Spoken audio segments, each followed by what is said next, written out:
Hello, je te salue dans le nom précieux de Jésus. Je suis très ravi de te retrouver une fois de plus. Que la gloire de Dieu soit sur chacun d'entre nous. Alors, si tu n'es pas encore abonné, abonne-toi pour plus d'exhortations que tu recevras.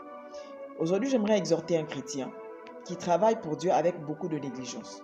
Qui travaille pour Dieu tout en pensant que Dieu, c'est forcément l'intérêt. C'est son ventre.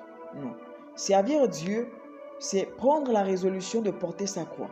C'est prendre la résolution de marcher pour lui. C'est prendre la résolution de se lever et de dire, moi je suis chrétien. De confesser ce Jésus et de s'affirmer en tant que chrétien partout où tu es. Pourquoi je fais cette exhortation? Parce que je me suis rendu compte que les enfants de Dieu humilient leur Dieu lorsqu'ils sont dans des situations difficiles. Lorsqu'ils tombent malades, ils vont dans des réseaux sociaux, sinon sur les réseaux sociaux, demander de l'aide. Il est vrai que c'est normal de demander de l'aide.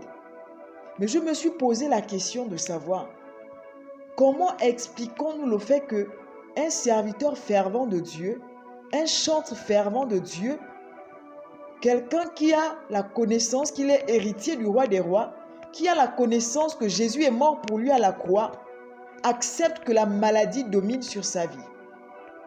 Je refuse de croire que tu as reçu celui qui est plus grand, celui qui a reçu le nom au-dessus de tous les noms, le nom au-dessus de la maladie. Alléluia.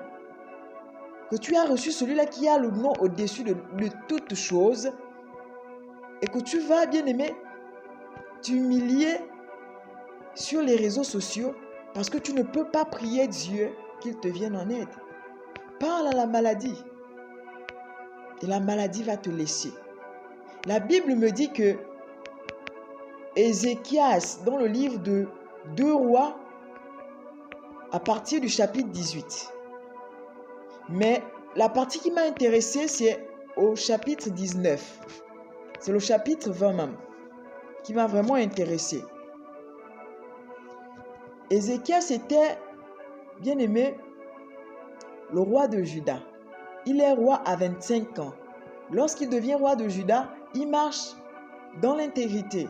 Il arrive, il détruit les autels. Il détruit, bien aimé, les statues. Il détruit, bien aimé, les dieux autres que l'Éternel des armées. Et il a donné Dieu la première place. Il a servi Dieu de tout son cœur. Ézéchias tombe malade. Bien aimé, j'aimerais que tu m'écoutes bien ce soir. Ézéchias tombe malade. Lorsqu'il tombe malade,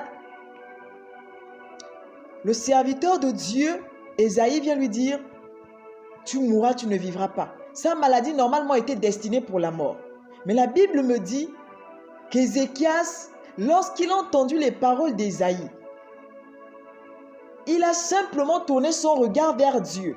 Seigneur, je t'ai servi avec intégrité. 2 Rois 20 au verset 3. Il va dire, ô Éternel, souviens-toi que j'ai marché devant ta face avec fidélité. Si tu sers Dieu avec négligence, tu sers Dieu tout en pensant que, bien aimé, c'est ta vie. Tu n'auras rien à dire à Dieu lorsque tu tomberas malade. Tu ne pourras pas rappeler à Dieu que Seigneur, j'ai marché avec intégrité, avec fidélité. Ézéchias a été bien aimé, sauvé. Il a eu 15 bonnes années sur sa vie parce qu'il a rappelé à Dieu que moi je t'ai servi avec intégrité. S'il te plaît, serviteur de Dieu, prends conscience maintenant que le Dieu que tu sers est un Dieu capable de te sortir de toutes les situations, capable de t'emmener là où tu n'imagines pas. Arrêtons d'humilier le Dieu de gloire, le Dieu capable de toutes choses. Moi, je crois que Dieu est capable de prendre l'indigent et le faire asseoir à la table des rois. Je crois qu'il est capable de prendre quelqu'un qui a une maladie incurable et le guérir. On se rend compte que c'est des serviteurs de Dieu, parfois qui ont même guéri, qui ont parlé de Dieu, qui viennent demander à ce que les gens fassent des requêtes. Et à la fin, on se rend compte que ces serviteurs ou encore ces frères, ces sœurs ne survivent pas. Prends courage, rappelle à Dieu, peu importe la maladie qui t'habite, parle à ton Dieu, rappelle à Dieu ce que tu fais dans sa maison, rappelle à Dieu tes œuvres. Rappelle à Dieu ce que tu as pour coutume de faire pour lui et il te viendra en aide. Dieu est fidèle, bien-aimé. Je le crois fermement. Dieu est fidèle. Il n'est pas un homme pour mentir. Encore moins le Fils d'un homme pour se repentir. Il va te restaurer au moment opportun. Il va te guérir au moment opportun. Il va, bien-aimé, manifester sa fidélité envers toi au moment opportun. Mais sers Dieu avec détermination. Arrêtons de faire semblant. Arrêtons de plaire aux hommes. Plaisons à Dieu, s'il vous plaît. Que Dieu te bénisse. Vraiment, il me tenait à cœur de faire cette exhortation parce que c'est alarmant de savoir que les enfants de Dieu que nous sommes ne connaissons pas notre autorité. Il t'a donné le pouvoir de marcher sur les scorpions et les serpents.